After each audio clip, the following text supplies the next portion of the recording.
There's a famous episode from Seinfeld where the character George does the opposite. And so the premise is that, he comes to this point in his life where he realizes that every instinct he's ever had and every action he's ever taken has led him in the opposite direction from where he really wants to go. And so after coming to this realization, he adopts this new mode of behavior where he basically does the opposite of what his instincts tell him. And this actually ends up giving him fantastic results. For example, he lands a dream job with the New York Yankees, and he ends up dating this really beautiful woman. And so when I saw this episode, I thought it was really funny, but like most of us out there, I think it's probably safe to say that it's easier said than done to sort of do the opposite from what your instincts tell you in the way that George did in this episode. And, to give an example, the part where George, he just sort of tells the person who's interviewing him for a job, like exactly what he thinks about the interviewer and exactly what he thinks about the organization. I mean, this kind of a behavior is,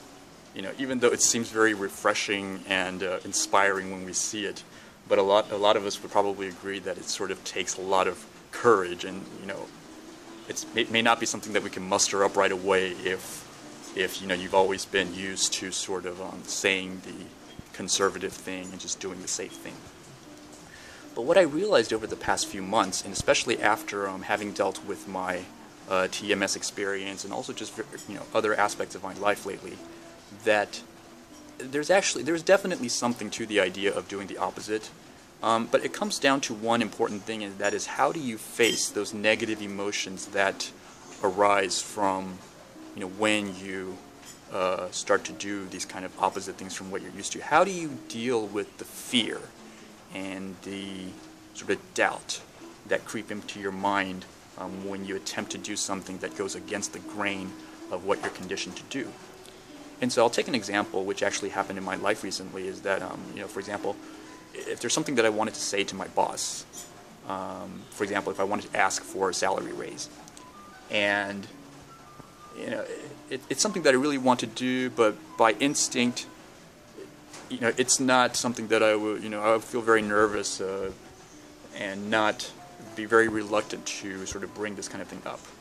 But if you adopt the philosophy of George's do the opposite, I would have no qualms about just walking up to my boss and just saying, hey, I want a raise. Now,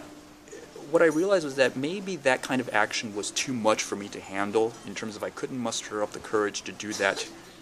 right away when I wanted to. But I realized that it actually helped me in many cases to sort of take baby steps in that direction. And so what I realized that I was doing was that, for example, if around 10 o'clock in the morning when I'm at work and I suddenly get an urge to talk to my boss about this very thing, but then right away my ego will sort of kick in and give me a lot of reasons why I shouldn't do that. And so, for example, it'll say, oh, you got to finish this project first, and you got a lot of stuff to do today, and, look, you want to go to the bathroom, you're thirsty, and, look, the boss doesn't look like he's in a good mood. And so there's all of these, reasons that flood your ego right away whenever you attempt to do something that, you're not used to doing. But what I've realized that helps in many cases is, maybe I don't have to go through with the entire action, in terms of it may be too much for me to handle to actually go up to my boss's office and knock on his door and actually just say what I want to say,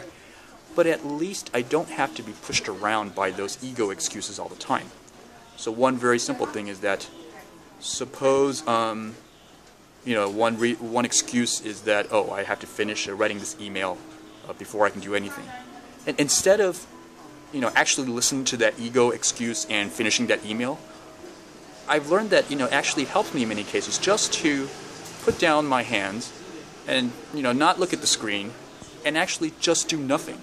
To let the email sit there unwritten and try to feel, what would it be like if I just let this email not be written? Would it really be the end of the world if I put this email on hold so that I can, just to put the email on hold? What does that actually feel like? And in most cases, what I realized was, that the thing that was telling me that I had to finish the email, it's actually that voice it actually was not substantiated in terms of once I didn't write that email, nothing bad really happened, and I just sort of learned to get over that feeling. And so that was one way to cross that excuse off of my list of excuses for preventing me from going to talk to my boss. Now, other things, it's the same sort of action rule applies to other sort of ego excuses in that, okay, I need to go to the bathroom. Okay, well, this one's sort of, it's almost comical in the way that it's portrayed to your own psychology in terms of, it's clearly not a very convincing excuse for not going to talk to your boss. But, you would be surprised, and I'm very much surprised sometimes at how convincing such small little excuses from our ego are. How convincing those excuses are in preventing us from doing what we really want to do. And so the behavior I've learned to apply to myself in those situations is to really just do nothing and feel the consequences of not giving in to those excuses. And 9 times out of 10, what I realize is that you can actually bust through a lot of the excuses that you put in front of yourself just by taking no action and just feeling the negative, initially negative feeling that arises from not giving into your conditioning. And so, what actually magically happens in the end is that you run out of excuses if you apply this method. And in the end, I was able to go have a certain conversation with the person that I wanted to talk to, and